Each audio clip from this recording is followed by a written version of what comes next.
اور ہم نے اسٹیٹ بینک آف پاکستان بنایا تو اسٹیٹ بینک آف پاکستان کی افتتاحی تقریب سے قائد اعظم محمد علی جناح نے خطاب کرتے ہوئے فرمایا کہ مغرب کے نظام معیشت نے ہمارے لیے مشکلات پیدا کی ہیں، بلکہ انسانیت کے لیے مشکلات پیدا کی ہیں۔ ہم ملک میں وہ نظام معیشت لائیں گے جو اسلامی تعلیمات کے مطابق ہوگا۔ ہر بات پہ ہم قائد اعظم کا حوالہ دیتے ہیں، یہاں ہمیں ان کا حوالہ کیوں بھول گیا؟ ہم نے کیوں اس ملک کے نظام کو ٹھیک نہیں کیا؟ تو یہ بھی آج اس ترمیم کی بہت بڑی کامیابی ہے، اور ساتھ میں شریعت کورٹ کے فیصلے جو لامحدود وقت کے لیے معطل رہتے تھے، اب اسے 1 سال تک کے لیے اس کی حد مقرر کر دی ہے کہ اگر 1 سال کے اندر تک اس کا فیصلہ نہ ہوا تو پھر آگے جا کر سپریم کورٹ اس پر کوئی رائے دے سکے گا، لیکن وہ پابند ہوگا اس کا۔ اور شریعت کورٹ کے اندر کے ججز وہ اپنی کورٹ کا چیف جسٹس نہیں بن سکتا تھا، آج کے بعد وہ خود اپنے عدالت کا چیف جسٹس بن سکیں گے۔ اسی طریقے سے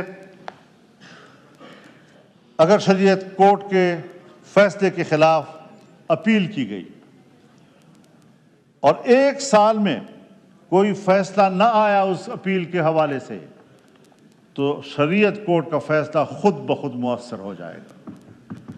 یہ بھی ایک بڑی مثبت پیش رفت ہے اس حوالے سے، اور میں شکر گزار ہوں کہ ہماری اس وقت جو حکومت میں بیٹھے ہوئے اراکین ہیں انہوں نے اس کو حمایت بخشی ہے۔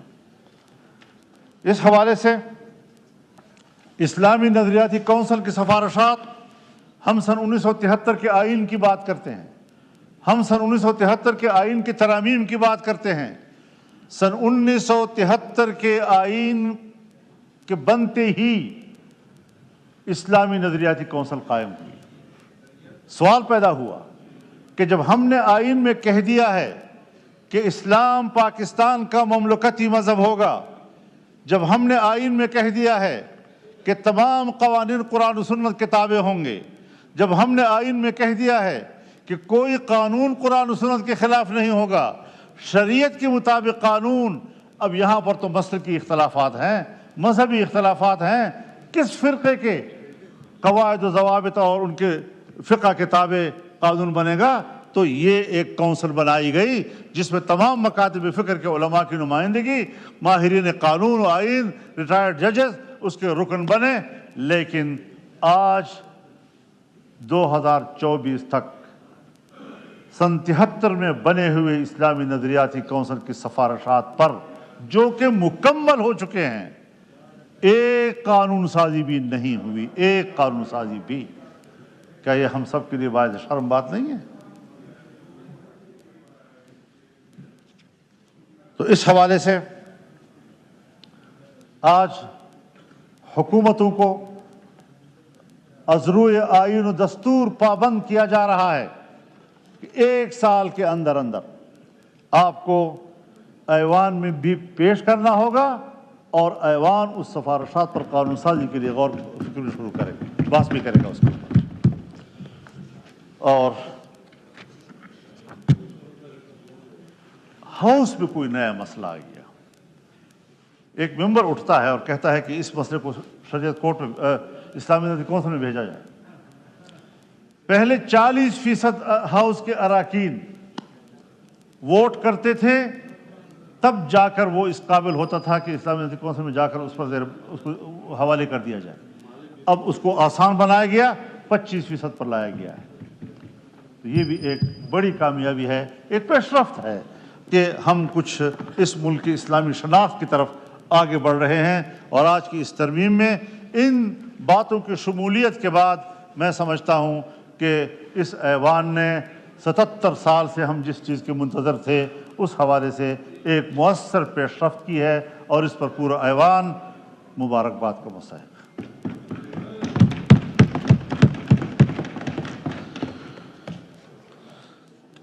تو جناب اسپیکر، اس حوالے سے ہمیں آج عہد و پیمان کرنا ہوگا کہ ہم نے صرف وہی سفر آگے جاری رکھنا ہے کہ جس میں یہ ملک اور اس ملک کا آئین کا بنیادی ڈھانچہ جو اس سے پہلے بھی واضح ہو چکا ہے، اور اس کا بنیادی ڈھانچہ 18ویں ترمیم کے وقت میں اس پر اتفاق رائے کیا گیا، بعد میں بھی مختلف فورمز پر اس پر اتفاق کیا گیا کہ سب سے اولین چیز وہ اسلام ہے۔ یہ ملک اسلامی ہے، یہ ملک مذہبی ہے، یہ ملک سیکولر نہیں ہے، اور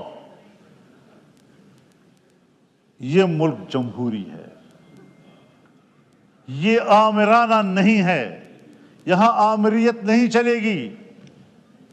تو ایک مذہبی ملک ہے، اسلام اس کا مذہب ہے، اور دوسرا یہ جمہوری ملک ہے، یہاں پر کوئی آمریت نہیں ہوگی۔ جمہوریت کا لفظ یہ آمریت کی نفی کرتا ہے۔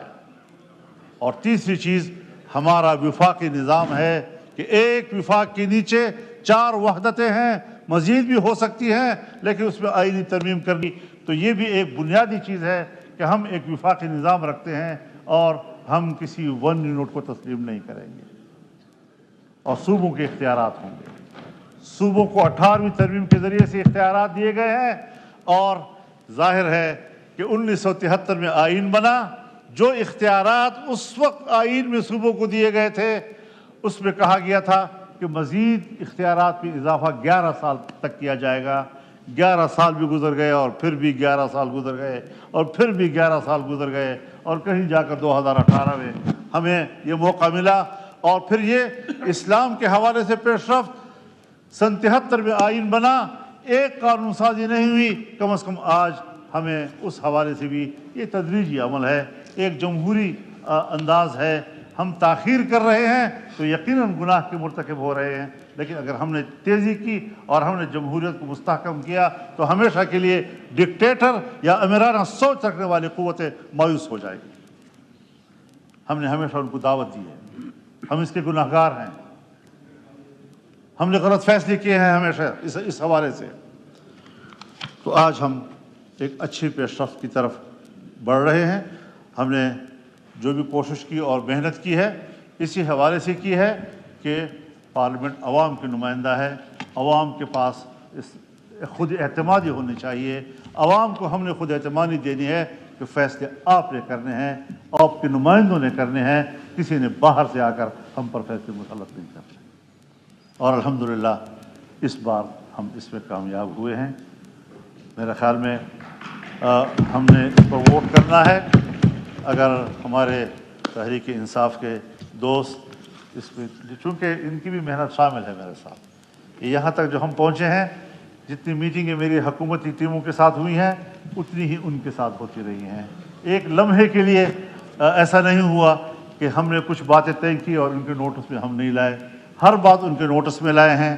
جہاں ان کے ذہن میں کوئی اشکالات آتے تھے وہ تشریف لائے، انہوں نے ہماری رہنمائی کی، اور آج جہاں ہم پہنچے ہیں میرے خیال میں ان کا ایوان کے اندر برابر کا حصہ ہے۔ اب یہ اور بات ہے کہ وہ احتجاجاً ووٹ نہیں کر رہے ہیں، اور وہ اپنا احتجاج ریکارڈ کروانے کے لیے ووٹ آپ کے ساتھ نہیں کر رہے ہیں، تو میں اس پر ان کو مجبور نہیں کر سکتا، بلکہ میں سمجھتا ہوں کہ یہ ان کا حق بنتا ہے کہ اپنا احتجاج نوٹ کرائیں۔